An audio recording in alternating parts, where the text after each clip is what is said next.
Hi again then guys, and welcome to another speed build on Forza Horizon 3, and this particular build is for a car which a lot of people seem to love quite a lot. Personally, I'm not a huge fan of it. I don't dislike the car, I just don't love it. It's the Mercedes-AMG GT in the GTS form, of course the faster version than the GT, pretty obvious from the name, and this is kind of the spiritual successor, if you will, to the SLS. Personally, I prefer the SLS, and I like the SLR even more than the SLS, but it's not a bad car. To me, this car looks a little bit too much like something like a Honda S2000, rather than a full-on Mercedes. It looks a little bit too soft for me. The SLS is more aggressive, but maybe that's just me. Now, as far as the upgrades on this particular car, you don't unfortunately have as much power as far as the engine conversion goes as some of the other cars which we've done. You don't have that 1500 horsepower Aventador engine option. You do, however, as you can see, have the 1200 horsepower V10 from Lamborghini, again, to work with. And that's not a bad amount of power to have. That's more than the Hennessy Venom has on the game. I would recommend all-wheel drive, unless you're opposed to it, of course, and as far as aspiration, pretty obviously the twin turbo.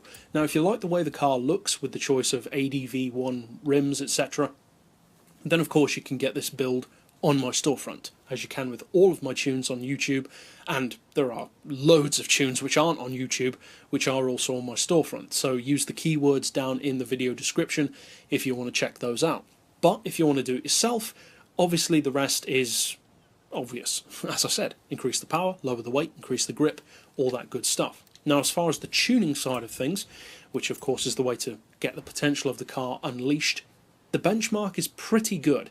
0 to 60 is just below 2 seconds, 0 to 100 in 4, that's not bad at all, and a top speed of 267, so it's not quite as quick as some of the other cars which we've done, but considering that it has roughly 300 horsepower less than many of the cars which we've done with the Aventador engine, that's actually not bad at all.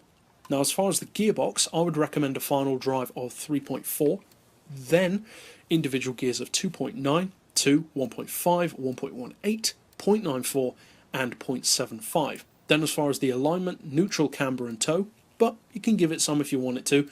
1 degree of caster for manoeuvrability. As far as anti-roll, we've got those on 24 and 23, springs on 166 and 207 with the lowest ride height front and rear, springs on 13, 15, 6 and 6 even, and 7. Aero doesn't apply, and as far as the diff, 100% on acceleration, 0 on deceleration, and for this particular car, an 81% split in favour of the rear. So overall, it's a pretty strong car, even though it's not quite as strong as it could be were it allowed to have that 1500 horsepower engine, but still, it makes it a bit varied so that not just every car has the same engine at the end of the day. So if you do decide to use this tune or get it from my storefront, either way I hope you have a lot of fun with it, and of course you can sub down below for more tunes in the future and check out the playlist in this video for more. But for now, as always, thanks for watching.